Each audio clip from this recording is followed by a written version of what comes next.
ಎಲ್ಲರಿಗೂ ನಮಸ್ಕಾರ. ಇಂದು ನಾವು ನಮ್ಮ ಮುಂದೆ ಹೋಳಿ ಹುಣ್ಣಿಮೆಯ ಮಹತ್ವ, ಆಚರಣೆ ಹಾಗೂ ಅದರ ಕಥೆಯನ್ನು ಪ್ರಸ್ತುತಪಡಿಸುತ್ತೇವೆ. ನಮ್ಮ ಭಾರತೀಯ ಪರಂಪರೆಗಳಲ್ಲಿ ಹಬ್ಬ ಹರಿದಿನಗಳು ಪ್ರಮುಖ ಸ್ಥಾನವಿದೆ. ಪ್ರತಿ ತಿಂಗಳು ಒಂದಲ್ಲ ಒಂದು ವಿಧವಾದ ವಿಶಿಷ್ಟ ರೀತಿಯ ಹಬ್ಬಗಳನ್ನು ನಾವು ಆಚರಿಸಿಕೊಂಡು ಬಂದಿದ್ದೇವೆ. ಹೆಚ್ಚಾಗಿ ಎಲ್ಲ ಹಬ್ಬಗಳು ಸ್ತ್ರೀಯರಿಗಾಗಿಯೇ ಇದೆ. ಸ್ತ್ರೀಯರು ಆಚರಿಸುವ ಹಬ್ಬಗಳನ್ನು ನೋಡಿ ಪುರುಷ ದೇವರಲ್ಲಿ ಮೊರೆ ಹೋಗಿ ಬೇಡಿದನಂತೆ. ಎಲ್ಲ ಹಬ್ಬಗಳು ಹೆಣ್ಣು ಮಕ್ಕಳಿಗಾಗಿಯೇ ಇವೆ, ಕಷ್ಟದಿಂದ ದುಡಿಯುವ ನಮಗಾಗಿ ಯಾವ ಹಬ್ಬವೂ ಇಲ್ಲವೆಂದು ದೂರು ನೀಡಿದನಂತೆ. ಆಗ ದೇವರು ವರ್ಷಕ್ಕೆ ಒಮ್ಮೆಯಾದರೂ ಗಂಡು ನಕ್ಕು ನಲಿದಾಡಲೆಂದು ಹೋಳಿ ಹಬ್ಬವನ್ನು ನಿರ್ಮಿಸಿದನೆಂದು ಕತೆ ಇದೆ. ಇನ್ನು ಋತುಗಳ ರಾಜನಾದ ವಸಂತ ಋತುವಿನ ಆಗಮನ ಈಗಿಂದಲೇ ಆರಂಭವಾಗುತ್ತದೆ. ಈ ಆಚರಣೆ ಪ್ರತಿ ವರ್ಷ ಫಾಲ್ಗುಣ ಮಾಸದ ಪೂರ್ಣಿಮೆಯ ತಿಥಿಯಂದು ಬರುತ್ತದೆ.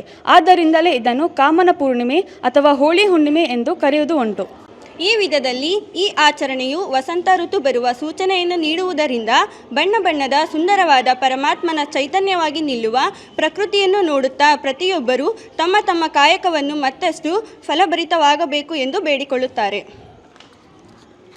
ಹುಣ್ಣಿಮೆಯಿಂದ 5 ದಿನಗಳವರೆಗೆ ಸಡಗರ ಸಂಭ್ರಮದಿಂದ ಆಚರಿಸುತ್ತಾರೆ. ಆದ್ದರಿಂದಲೇ ಇದನ್ನು ರಂಗಪಂಚಮಿ ಎಂದು ಕರೆಯುತ್ತಾರೆ.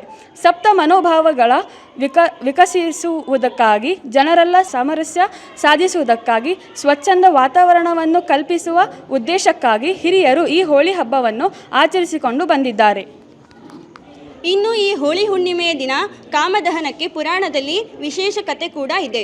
ಪುರಾಣದ ಪ್ರಕಾರ ತಾರಕಾಸುರನೆಂಬ ರಾಕ್ಷಸನು ತನಗೆ ಸಾವೇ ಬರಬಾರದಂತೆ ಕಠಿಣ ತಪಸ್ಸು ಮಾಡಿ ಬ್ರಹ್ಮದೇವನಿಂದ ವರ ಪಡೆಯಲು ಮುಂದಾಗುತ್ತಾನೆ. ಈ ವೇಳೆ ಈ ವರವನ್ನು ಬ್ರಹ್ಮ ಕೊಡಲು ನಿರಾಕರಿಸಿದಾಗ ಶಿವನ ಕುರಿತು ಧ್ಯಾನಿಸುತ್ತಾನೆ. ಯಾವುದೇ ಭಕ್ತರ ಕೋರಿಕೆಗೂ ಒಲಿಯುವ ಈಶ್ವರ ತಾರಕಾಸುರನಿಗೆ ವರ ನೀಡುತ್ತಾನೆ. ಈ ವೇಳೆ ಶಿವನ 7 ದಿನಗಳ ಮಗುವಿನಿಂದ ತನಗೆ ಸಾವು ಬರಲಿ ಎಂದು ತಾರಕಾಸುರ ವರ ಪಡೆಯುತ್ತಾನೆ. ಶಿವನಿಂದ ವರ ಪಡೆದ ಬಳಿಕ ಗರ್ವಗೊಂಡ ತಾರಕಾಸುರ ದೇವತೆಗಳಿಗೆ ತೊಂದರೆ ನೀಡಲು ಶುರು ಮಾಡುತ್ತಾನೆ. ಆತನು ಉಪಟಳ ನಿಲ್ಲಿಸುವಂತೆ ಶಿವನ ಮೊರೆ ಇಡುತ್ತಾರೆ. ಆಗ ಶಿವನು ಸಮಾಧಿ ಸ್ಥಿತಿಯಲ್ಲಿದ್ದನು. ಆಗ ಶಿವನ ಧ್ಯಾನವನ್ನು ಭಂಗಪಡಿಸಿ ಪಾರ್ವತಿಯನ್ನು ಮೋಹಿತನನ್ನಾಗಿ ಮಾಡಿ ಧ್ಯಾನ ಭಂಗವಾಗುವಂತೆ ಮಾಡಲು ರತಿ ಮನ್ಮಥರನ್ನು ದೇವತೆಗಳು ಒಪ್ಪಿಸುತ್ತಾರೆ. ಅಂತೆಯೇ ರತಿ ಮನ್ಮಥರು ಶಿವನ ಮುಂದೆ ನೃತ್ಯವನ್ನು ಮಾಡಿ ಶಿವನ ಧ್ಯಾನಕ್ಕೆ ಭಂಗವನ್ನು ಉಂಟು ಮಾಡುತ್ತಾರೆ. ಇದರಿಂದ ಕೋಪಗೊಂಡ ಶಿವನು ತನ್ನ 3ನೆಯ ಕಣ್ಣನ್ನು ತೆರೆದು ಮನ್ಮಥನನ್ನು ಸುಟ್ಟು ಭಸ್ಮ ಮಾಡಿದನು. ಆಗ ರತಿಯು ದುಃಖದಿಂದ ಶಿವನಲ್ಲಿ ಪತಿಭಿಕ್ಷೆ ಬೇಡಿದಾಗ ಅವಳಿಗೆ ಮಾತ್ರ ಮನ್ಮಥನು ಕಾಣುವಂತೆ ವರವನ್ನು ಕೊಟ್ಟನು. ಈ ಹಿನ್ನೆಲೆ ಕಾಮದಹನ ಆಚರಿಸಿ ಶಿವನನ್ನು ಪೂಜಿಸುವ ರೂಢಿ ಇದೆ. ಕೆಟ್ಟದರ ಮೇಲೆ ಒಳ್ಳೆಯದರ ವಿಜಯ ಎಂಬ ಆಚರಣೆಯನ್ನು ಹೋಳಿ ಇಲ್ಲಿ ಪ್ರತಿನಿಧಿಸುತ್ತದೆ. ಧನ್ಯವಾದಗಳು.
ಹಾಕ್ರಿ ಏನಾಗಲ್ಲ.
ಮನೋಹರ ಸುಂದರಾಭರಣ ಮನಸೆಳೆಯುವ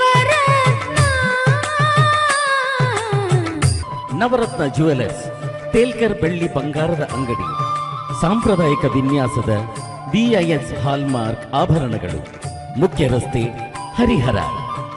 ಕಳೆದ 40 ವರ್ಷಗಳಿಂದ ಹರಿಹರದಲ್ಲಿ ಜನಪ್ರಿಯತೆಯನ್ನು ಹೊಂದಿ ಉತ್ತಮ ಸೇವೆ ನೀಡುತ್ತಿರುವ ಬೊಂಗಾಳಿ ಸ್ಟೀಲ್ ಟ್ರೇಡರ್ಸ್ ಈಗ ನಾವು ಹರಿಹರದ ಪ್ರಮುಖ ಇಂಡಸ್ಟ್ರಿಯಲ್ ಸಪ್ಲೈಯರ್ ಆಗಿದ್ದೇವೆ. ಇಂದೇ ಭೇಟಿ ಕೊಡಿ. ನಿಮ್ಮ ನಿರಂತರ ವಿಶ್ವಾಸವೇ ನಮ್ಮ ಗುರಿ. Bongali steel traders, head post office ಹತ್ತಿರ, ಬೊಂಗಾಳೆ ಬಿಲ್ಡಿಂಗ್, ಹರಿಹರ. ನಕ್ಷತ್ರ ಟಿವಿ ಲೋಕಲ್ ನ್ಯೂಸ್, ಇದು ನಿಮ್ಮದೇ ಧ್ವನಿ.